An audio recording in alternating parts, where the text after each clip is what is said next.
Hello, everyone. Welcome. So I was supposed to be interviewed by a friend of mine, Kevin Roos, who had some travel issues. So I'm now interviewing myself. And so I decided to ask the question that's been on my mind, my wife's mind, for quite some time.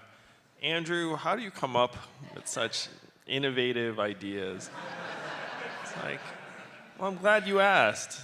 A lot of people ask me that. I don't answer anonymous questions. Whose question is this? I have the answers in this book. No, I don't. I'm kidding. Like that.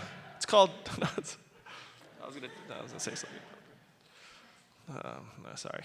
Sense of humor. Thank you all for being here today. I really appreciate it. How many of you know a lot about universal basic income? Raise your hand if you know a lot, and then do nothing if you know nothing. All right, most of you don't know much. Well, you are here today, so you're what I call UBI curious. And I seem to be something of a resource for people who are UBI curious. Who here studied economics? Someone did. So I talked to a lot of groups about the fact that there's one state that's had a dividend in place for 39 years. And what state is that?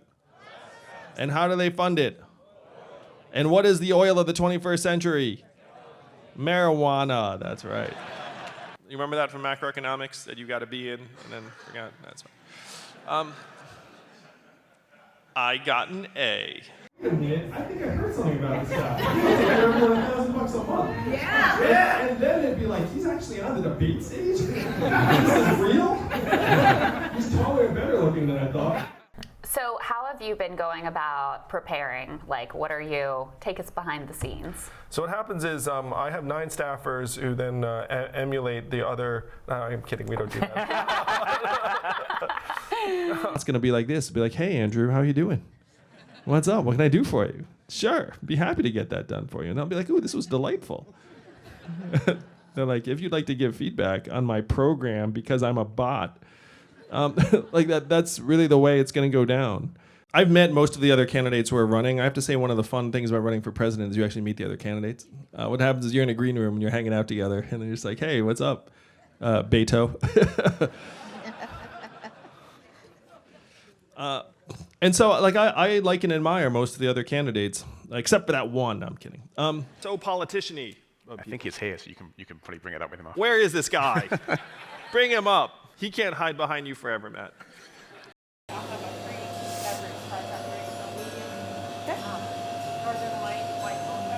What is this? That's an espresso bean with dark chocolate.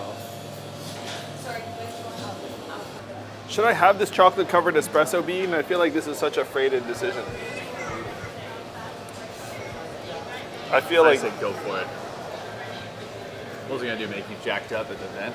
Yeah, that's what's right. And it was in that moment the Yang Yang realized their biggest mistake. As Andrew Yang started I miss Yang. Yang Yang. Yang Yang. Yang Yang! All right, I'm going to go get the car. Well, if you, it's. Hey, Dad, you want to drop us off at I the very can, but I front? lose our great spot. Well, if you just quickly run to that overhang, it's about this. It's only a little further than what it would be if I was dropping you off.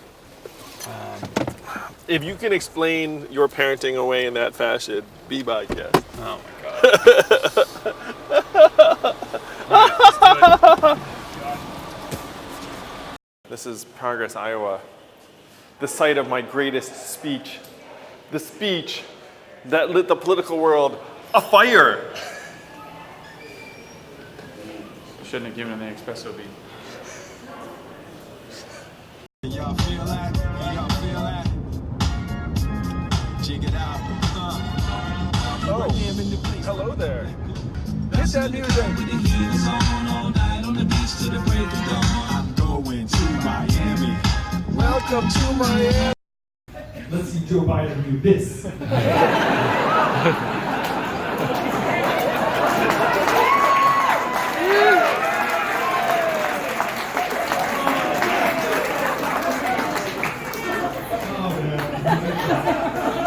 can't wait to take the knives out in July. So you probably heard, we've been joking about what Donald Trump's nickname for me is going to be.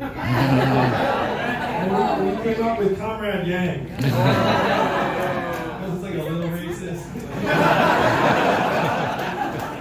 Oh, Although President Trump has done a pretty good job of upkeep, I guess. That's because his hair's not real. No.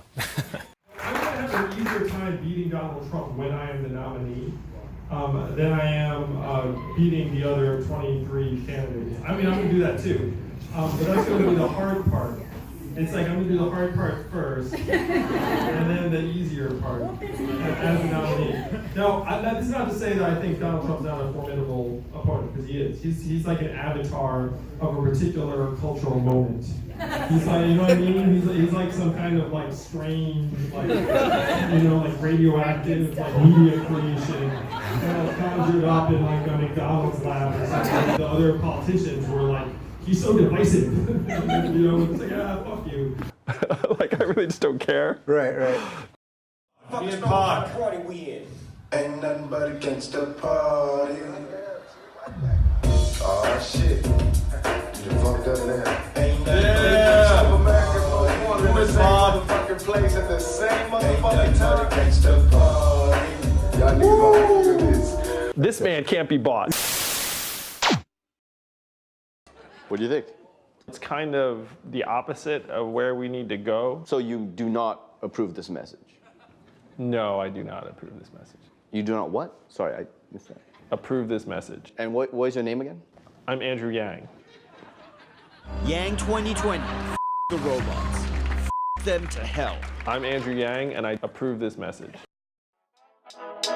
Please don't talk about me when I'm gone.